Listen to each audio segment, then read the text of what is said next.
So 2021 has been a very interesting year for both men's fragrances and women's fragrances. I've actually purchased quite a number of women's fragrances this year. Some of them have been a hit with the wife. She absolutely loves them. She wears them on occasion. Some of them not so much, but in any case, I am going to be ranking 10 women's purchases that I made this year. A nice balance of designer and niche. I'm excited to give you my thoughts on them and also let you know what my favorites are, so make sure to stay tuned.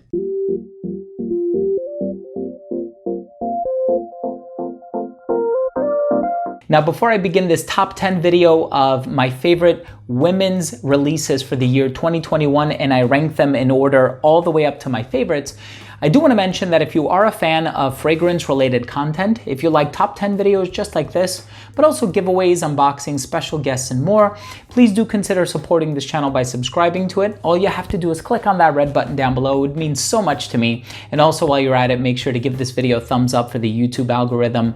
That would go a long way. And so here we have a balance of designer and niche, mostly designer, just because a lot of niche fragrances that I have picked up this year are really unisex. They're not really marketed for women per se. So I wanted to make sure that the fragrances mentioned in this video, with very few exceptions, are explicitly marketed for women. And again, these are just my personal opinions. This is what corresponds to my personal taste. And so depending on your taste, you might like the fragrance in my number 10 spot or my number 8 spot. So your list might be completely different from mine. But with that being said, let's just go ahead and dive into the list. And the first one that I'm going to mention is the fragrance that sits at my number 10 spot. So this is actually a gender neutral release. And so it's for men and women. It's pretty much for everyone. And this one by the company Tommy Hilfiger is called Tommy Now Them. So they had one, I think, called Now Him. They have one called Now Her. So this one is Now Them. It's a gender neutral release. Mostly what you're going to get from this fragrance is a rosy vibe.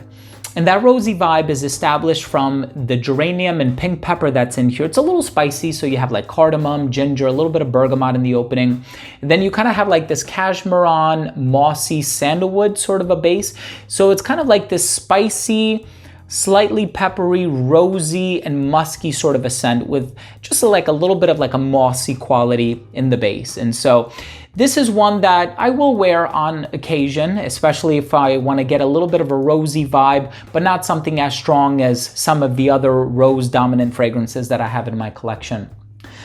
The fragrance coming in the number 9 spot is one that I recently reviewed. I don't know which video I'm going to publish first though, but this is the brand new 2021 Eau de Toilette version of Kenzo Flower. Now the original came out in 2000. This is a fragrance that was composed by Alberto Morillas. He actually has 2 fragrances on this list, I believe. So this one is this lemony rose kind of a scent. It's a very transparent and diaphanous rose. It actually features damask rose, which is known to be the king of flowers. And damask rose in and of itself has this lemony freshness to it, but then it very quickly segues into this musky rose kind of a scent, I would say. So you are going to get a lot of musk in here. Very pleasant, very nice combination of all of the ingredients in here. There's also mandarin orange and ginger in the opening. Not getting too much of that. Also this touch of lychee. I'm not getting a lot of that either. It doesn't smell sweet to my nose, but it's a very pleasant, musky, lemony rose kind of a scent. The next fragrance is more in the vein of like a tobacco blossom kind of a floral scent. This one by Michael Kors is called Gorgeous. So my wife actually does like this one, but she hasn't been wearing it as much as she's been wearing some of the other fragrances in this list. But this one kind of reminds me a little bit of Libra by Yves Saint Laurent. And that's why I think there's kind of like this orange blossom nuance in here, because I do get orange blossom in Libra. But this is more of like a floral tobacco blossom kind of a scent. So it has that tobacco nuance. It has the florals that are used in here. It definitely smells quite classy. And so this is a really nice scent for all times of the year, but also a formal occasion kind of a scent in my opinion. I've also reviewed that one. And so I'm going to leave a card to that video up here because I know for sure that video has been published. The next fragrance on this list, I do have to admit, is more of a novelty scent, although I do like it more than some of the other fragrances in here. And I can actually see myself wearing it around the house just because it is a little quirky. Like I said, it's a bit of a novelty scent.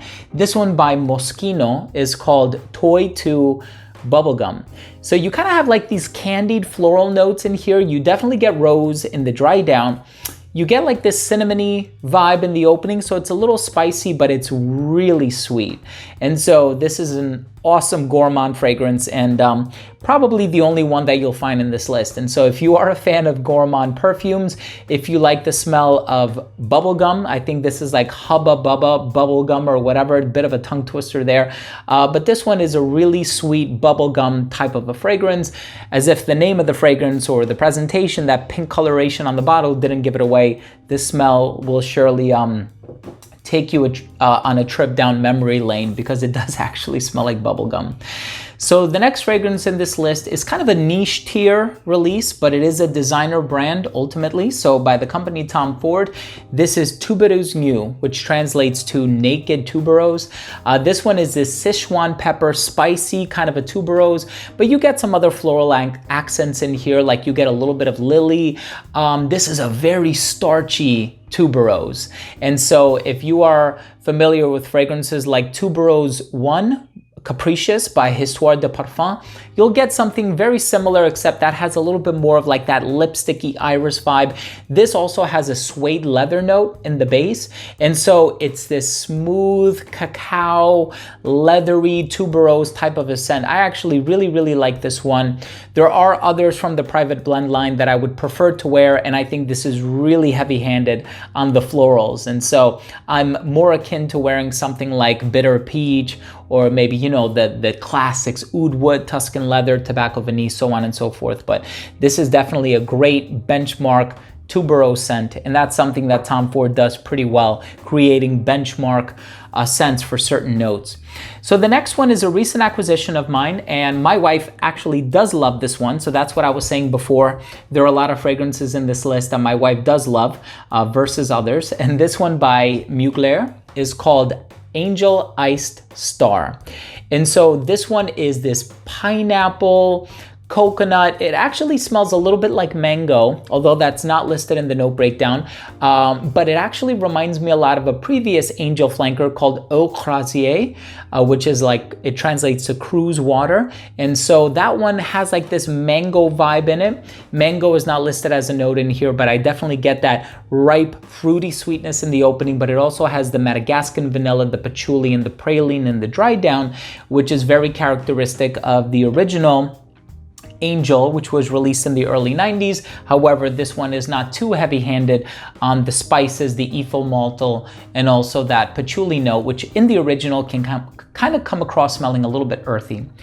Now, the next fragrance on this list is actually in my number 4 spot, and I love this fragrance. You know, whenever I talk about my favorite floral ingredients, there are some that I love more than others. I mentioned on my channel, I love heliotrope, I love rose, I love iris. This fragrance opened up my eyes to the fact that I really also like lilac a lot. So this one by Issey Miyake is called a Drop de Se. So very unique bottle, kind of reminds me of Bulgari Aqua, and there's also a Nivea fragrance that is also white in color. And this one actually has lilac and almond milk. So it has like this almondy nuance and texture in the opening, which is so delightful. And then the lilac in here smells so naturally and organically floral. So I really love fragrances where if they contain a floral ingredient, it smells very natural. It almost kind of reminds you of like standing in a garden of that particular flower. And I think the fragrance in my number 3 spot does that as well. So this is a gardenia based fragrance, and I love the clean white floral aspects to this fragrance. I also really like the subtle sweetness.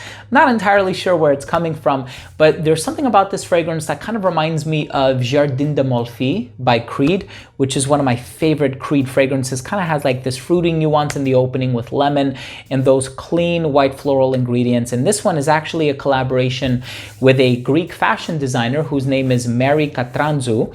And this fragrance is called Bulgari Omnia by Mary Katranzu. I love the colors on this bottle. This is an amazing fragrance, and I have a lot from the Omnia collection, or I should say I have access to a lot of them because my mother owns a few of them, and this is one of my favorites. I really love this one, and this is the second composition by Alberto Morillas on this list, if I'm remembering correctly, with the first one being the 2021 Eau de Toilette of Kenzo Flower. This one is awesome. Definitely get your nose on it. The next fragrance on this list is actually the only niche fragrance on this list, but it's one that is marketed explicitly for women. I kind of wish that my bottle of Very Good Girl by Carolina Herrera had arrived already so I could feature it in this list, but it's shipping from Spain, so I might not get it for another 2 weeks or so, and I was getting very impatient, and so I really wanted to shoot this video today. But the number 2 fragrance is the lighter, fresher, more dewy interpretation of the original. This one by Parfum de Marly is called Delina La Rosée.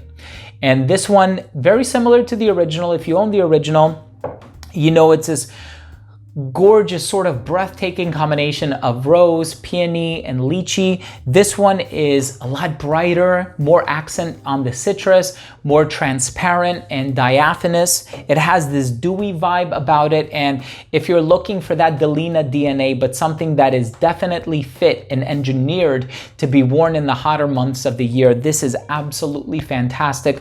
My favorite niche release for women this year. That's it, I've said it. My favorite niche women's release for women this year that is explicitly marketed for women, right? Because there have been a lot like Amouage Material, which is unisex. And so kind of hard to find ones that are explicitly marketed for women nowadays for some reason. But in any case, the number 1 spot, which going back to designer, there's just something about this fragrance. I reviewed it recently as well. And when I reveal it, I'm gonna leave a card to it up here as well. But this is an amazing, sexy, sensual, heliotrope, musk, plum, smooth kind of a scent, that unconventional sweetness, that really sensual, musky vibe that's in here. It just exudes class, elegance, but also this element of flirtatiousness. I really love this one. I can see a very confident, sexy woman wearing this one. I wish my wife would wear this one every single day. She likes it, not too crazy about it, but she does like it. She's coming around to it. By Narciso Rodriguez. This one is called Narciso Rodriguez for Her Musk Noir. So there have been a lot of other expressions of the Narciso Rodriguez for Her fragrance. I know I've reviewed Fleur Musk on my channel. I've reviewed the original on my channel as well. I forget which concentration I reviewed, although I have access to both of them. And this one I purchased this year. I am absolutely in love. I love the heliotrope in here, which kind of gives off an almondy accent. Perhaps not as strong as the one that you'll find in a Drop de Se, but you do get that plum vibe that's in here. So you have that lingering sweetness with that sensual musk that's used in the base. It's absolutely amazing. I love Narciso Rodriguez Musk Noir. In my personal opinion, it's my favorite release of 2021 that is marketed for women so far. We're only in the month of June, so we're halfway there. Who knows, we'll probably get a lot of other fragrances released later on this year. I know there's also been the new Jean Paul Gaultier, I think it's La Belle Le Parfum. I'm really interested in purchasing that fragrance as well. It's just nobody has it in my area. I've gone to Macy's also 3 or 4 times within the past few weeks looking for Light Blue Forever by Dolce & Gabbana for women. Can't find it anywhere. They've had the men's fragrance for like 2 months now, but in any case, there you have it. Thank you so much for watching. These have been my top 10 favorite women's releases for 2021, of course, ranked all the way up to my favorites. If you think that there are any that I missed, I know there's been a new Lancôme as well. There have been a lot of fragrances that came out that I really need to purchase. Leave a comment down below if you think that there are any that I missed, and also leave a comment down below and let me know what has been your favorite release of 2021 this year. Thank you so much for watching. If you're new to this channel and you took something of value from this video, it would mean so much to me if you would consider supporting this channel by subscribing to it. Also, while you're at it, make sure to give it a thumbs up for the YouTube algorithm. It would mean a lot. Thanks again for watching. Love you all. We'll see you next time. Bye.